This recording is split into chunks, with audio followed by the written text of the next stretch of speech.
Matagumpay na dinistribute ng Honda ang mga bagong unit nito kagaya na lamang ng Honda Click 125 version 3 na siyang pinaka-huling dinala sa Pinas nitong mga nakaraang buwan. Ito ang smaller brother ng Honda Click 160 na kakalapag lang din sa Pilipinas nitong nakaraang taon lang. At kung mapapansin nga natin, ay sunod-sunod ngang dinala ng Honda Philippines ang mga upgraded version ng mga previous model nito dito sa Pilipinas at buwan nga lang ang pagitan ay agad nitong sinundan ng bagong Airblade 160. Madami ang namangha dahil sa ginawang upgrade ng Honda, magmula 150cc na ginawang 160cc, at kung ang Honda Click 160 ay may smaller brother na 125cc, ganun din ang Airblade 160, dahil meron naman itong little brother na Honda Airblade 125, at ito ang pag-uusapan natin for today's video.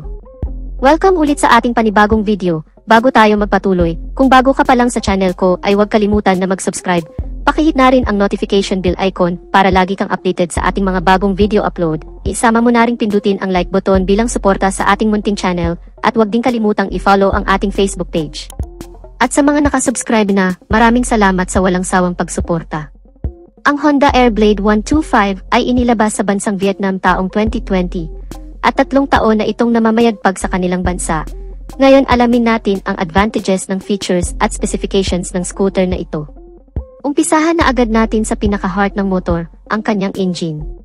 Ang bagong Honda Airblade ay mayroong 125 cubic centimeter na engine displacement, single cylinder, single overhead cam, 4-stroke, at ito ay equipped with ESP Plus engine o Enhanced Smart Power Plus, therefore ito ay naka 4 valves. Mas ahead ito compare sa Honda Click 125 na meron lamang 2 valves at ESP. Mapunta naman tayo sa kanyang engine performance. Ang Honda Airblade 125 ay kayang mag-produce ng maximum power na 11.6 horsepower at 8,500 RPM at nakakapagbigay naman ito ng maximum torque na 11.3 Nm at 6,500 RPM. Mas mataas ang bilis nitong taglay at lakas kumpara sa mga ibang scooter, dahil may bilis itong 11 horsepower at lakas na 11 Nm, kaya pagdating sa top speed ay hindi ka dito mapapahiya, dahil may ibibilis pa ito pagdating sa pabilisan. At kung akyatan naman ang labanan ay mas malakas ito ng bahagya at hindi ka nito bibiguin pagdating sa uphill. Meron naman itong bore na 53.5mm at may stroke naman na 55.5mm at meron naman itong compression ratio na 11.5:1. At para sa mga hindi pa nakakaalam ang bore and stroke pag ito ay yung kinumpute ay dito mo malalaman kung ilang cubic centimeter ang engine displacement meron ang isang motor. Isa din sa pinagmamalaki ng scooter na ito ay ang kanyang liquid cooling system, gaya din ng Honda Click 125, pareho itong naka-liquid cooled. Malaking advantage ito ng Honda Airblade kumpara sa ibang mga scooter, gaya ng Suzuki at Yamaha na naka-air-cooled pa lamang pagdating sa kanilang 125cc segment, kaya panalong-panalo ka sa Airblade 125 dahil naka-liquid cooled na ito at kahit saan ka man magpunta malapit man o malayo, ay makakasigurado ka na always in, proper good condition palagi ang engine ng scooter. Kung mahilig ka naman sa long endurance ay maasahan mo ang Honda Airblade 125 dahil kaya nitong tumagal sa haba ng biyahe, maghapon man o magdamag, kaya wala kang magiging problema pagdating sa overheating issue. Pag-usapan naman natin ang mga smart features na mayroon ang Honda Airblade 125. Una, ito ay equipped with ASS, bagay na hindi mo pa din makikita sa Honda Click 125 version 3. Para sa mga hindi pa nakakaalam, ang IECs o idling stop and start system ay malaking bagay lalo na sa ma-traffic na lugar, gaya ng Metro Manila na nakakaranas ng matinding traffic dahil kapag nakahinto ang scooter sa stoplight o naipit sa matinding trapiko sa loob lamang ng 3 segundo, ang engine ng motor ay mag-automatic shut off upang makapagpahinga ang makina. At ang pinaka-main purpose nito ay pigilan ang nasasayang na gasolina habang nakahinto ka sa traffic.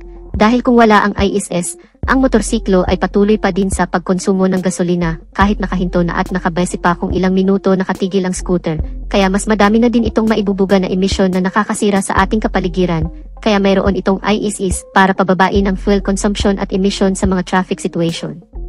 Pangalawa, ito ay equipped with CBS.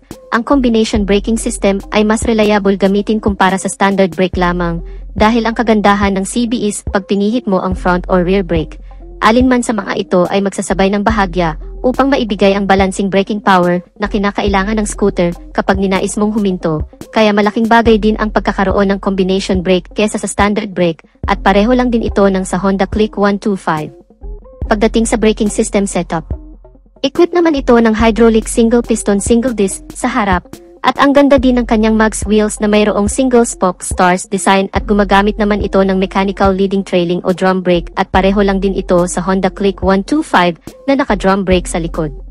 Pangatlo, ito ay equipped with side stand cut-off switch. Ang function naman nito ay hindi aandar ang makina kapag nakababa ang side stand ng motor. Isa din itong safety features na maituturing. Pang-apat, ito ay equipped with USB charging port. Ngunit pareho lang ito ng kanyang big brother na Airblade 160 na nasa ilalim ng upuan located ang USB, bagay na hindi masyado nagustuhan para sa ibang riders gaya ng mga mahilig mag-long rides na kinakailangan naka-charge palagi ang cellphone para sa magdamag na paggamit ng GPS.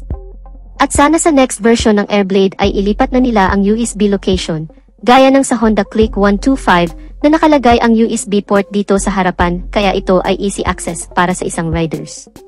Panglima, ito ay equipped with smart keyless system. Yes, hindi na ito gumagamit ng mechanical key at lahat ng version ng Honda Airblade 125 ay keyless na. Wala silang nilabas na standard key version, lahat ay naka-keyless na.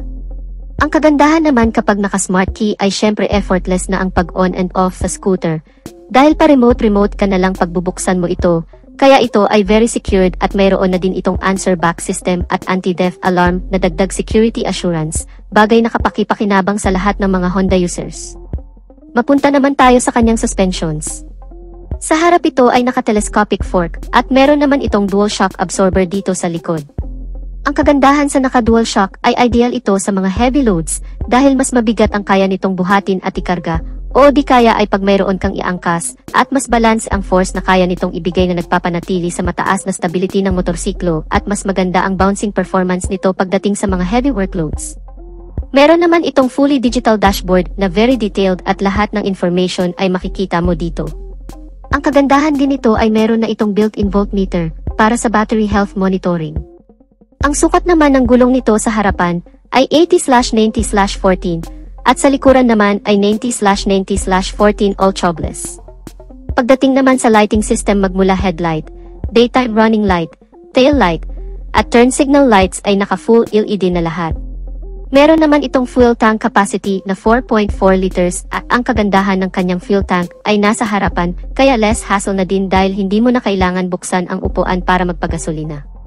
Isa din ito sa kanyang advantage dahil ang kanyang underseat storage ay mas malaki dahil nga nasa harap na ang kanyang fuel tank, kaya ang lawak ng kanyang compartment at kasya na dito ang isang full face na helmet. Meron naman itong fuel consumption na 50 km per liter. Very user-friendly naman ang kanyang ground clearance na merong 141 mm at mayroon naman itong seat height na 775 mm kaya swak ito sa height ng mga Asian na may average height lamang. Therefore kayang-kaya itong i-maniobra ng 5'2" ang height pataas at kung usapang top speed naman, base sa mga Vietnamese users, ito ay umaabot ng 115 km per hour. May bigat naman itong 113 kilograms. Last but not the least ang bagong Honda Airblade 125 ay nagkakahalaga sa Vietnam ng 41,324,727 Vietnamese dong at kung i-convert naman sa Philippine peso ito ay nagkakahalaga ng 97,000 pesos mahigit. Sa ngayon ay wala pa tayong solidong basihan kung dadalhin ba ni Honda ang bagong Honda Airblade 125 dito sa Pilipinas. Sana nga ay dumating ang araw na dalhin nila ito dito sa ating bansa. Since ang Vietnam ay part ng Asian country at kapitbahay lang ng Pilipinas ay maaari itong dalhin pagdating ng takdang panahon. So dito na natin tatapusin ang video natin mga ka-Wizard Moto. Sana nagustuhan ninyo ang video at kung nagustuhan nyo ay pakipindot ang like button bilang suporta na rin sa ating channel at sa mga hindi pa nakasubscribe ay inaanyayahan ko kayo kapatid na mag-subscribe sa aking channel para lagi tayong updated sa mga videos na i-upload ko pa. Maraming salamat sa walang sawang pagsuporta. Ride safe and God bless.